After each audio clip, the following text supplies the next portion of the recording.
Y'all ever wondered, damn, Rachel looks so good all the time. How does she do it? Quick answer, blood. These are the top 5 nastiest beauty devices. Number 5, corsets. The first record of the corset was by Catherine de' Medici. Catherine de' Medici, who brought it from Italy to France in the late 1500s. The women of the French court saw the corset as indispensable to the beauty of the female figure. The thing about the human body is that it's not made of clay. Seems obvious, I know, but nobody told the creator of the original corset. The corsets you saw on the likes of Marie Antoinette were made of steel and bone. Bone. As you know from having them, bones are not too flexible. This horror of an accessory constricted oxygen so much that women used to just drop unconscious, which led to the invention of the fainting couch, which is a couch for fainting. The corset was seen as a celebration of the female form, which is cool and chill, but not if it shifts your internal organs and makes you pass out. If you want to celebrate the female form, just buy yourself a mirror, cause bitch, you beautiful. Number 4, head deformation. Y'all know a baby's head is like Play-Doh, right? You just squish. Their tiny little heads are so fragile that if they sleep on one side of their head too much as an infant, they'll get half flat head. I was going to reference Dorit's helmet baby from the Real Housewives of Beverly Hills, but I would never speak ill of a precious little pumpkin, even if it has a case of the flatheads.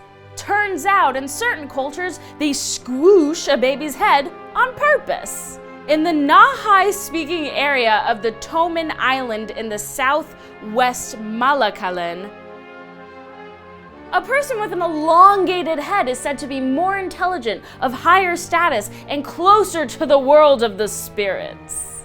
Basically, it's like that old Dolly Parton saying, the higher the baby's skull, the closer to God.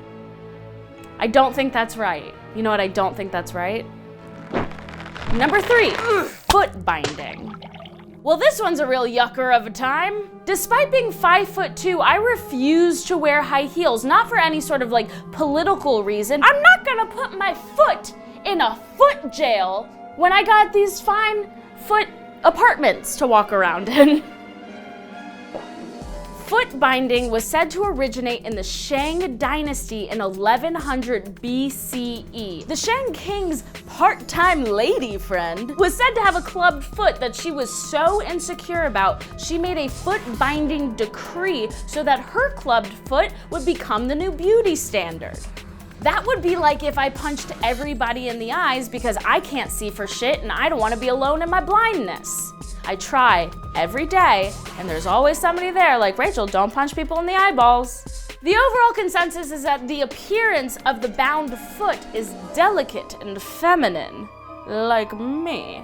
Others say that it gives the foot a dancer-like quality that makes the woman walk more daintily, which I assume is like this. I don't want to disparage anybody's cultural practices, but if I can't wear a sensible cork wedge, there's no chance in home sweet hell I'm gonna bind my little toesies. Don't be crazy. Number 2, chastity belt. No! I hate this one. For those who don't know, the chastity belt was a spiky metal jock strap used to scare off potential sexy time partners and to discourage masturbation. This is where I draw the line. Generally, this contraption was for young women because apparently the only way to control yourself around a lady is to put literal spikes around her vagina. While sexual repression is a damn travesty, the Middle Ages wasn't especially known for being fair towards women, so this toothy contraption actually saved a few women from rape. Happy coincidence. Just don't rape people, how about that? As years went on, the chastity belt that was actually made to repress has turned into a freaky deaky sex thing, and y'all know I love a freaky deaky sex thing. The chastity belt has since been adapted to fit any gender and is now used in the BDSM culture as a way to consensually punish your partner. Everybody knows that anticipation and tension is what makes sex so sexy, so if strapping a bear trap to your kibbles and bits doesn't do it for you, I just don't know what to tell you. Number 1, blood facials. Well, good job, society, you've broken us. We're now taking blood from the inside of our bodies and rubbing it all over the outside of our bodies because somebody said that makes you pretty.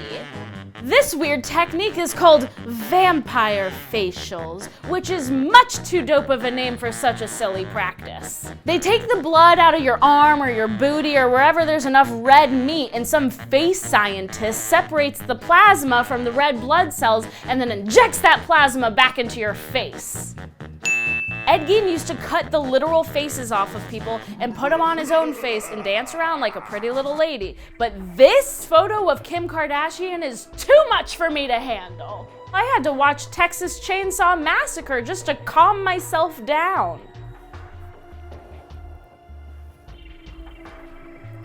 Baby, look pretty now, mama? Baby, look pretty now? Look, y'all, we're all weird looking. We all have weird shaped heads and bad eyes and small, stupid hands. Okay, maybe I'm projecting. You don't have to hurt yourself to be pretty. Find it from within. Or throw on some lipstick. Or bind your feet. Whatever, man. You do you. Get on with your bad self, yes.